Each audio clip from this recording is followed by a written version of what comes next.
In today's video, I'm going to teach you how to use totals in Microsoft Access, sum, AVG, max, and count. If you've ever needed quick, reliable totals in a table or query without building a report, the totals row in Access is your best friend. We'll walk through turning it on, choosing the right calculation for your data, and a few simple tips to keep everything accurate and easy to read. Start by opening Microsoft Access and load the database you want to work with. In the navigation pane on the left, locate the table or query you want to analyze and double click it. Make sure it's open in datasheet view so you can see your rows and columns like a spreadsheet. If it opens in design view by mistake, switch to datasheet view from the view menu on the ribbon. With your data visible, go to the home tab on the ribbon. In the records group, click the totals button. The moment you do, a new row labeled total appears at the bottom of your datasheet, aligned with each field. This row is where you'll choose the calculation you want for each column.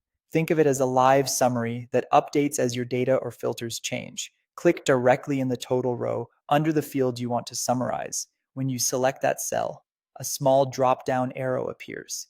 Click the arrow to open the list of available functions. You'll see options like sum, AVG, max, min, and count. Pick the one that matches what you need. Here's how to choose wisely. Use sum to add up numeric or currency fields. It won't work on text. AVG calculates the average of numeric values and ignores blanks, which helps avoid skewed results from empty cells. Max returns the largest value and min returns the smallest.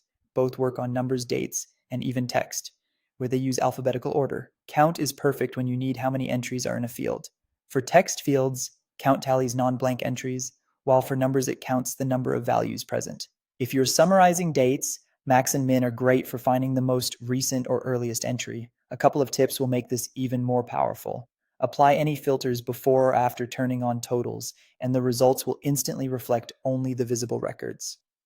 If the dropdown is disabled for a column, check the data type. You can't sum text. To clear a calculation for one field, open the dropdown and select None. To hide the totals row entirely, click the totals button again.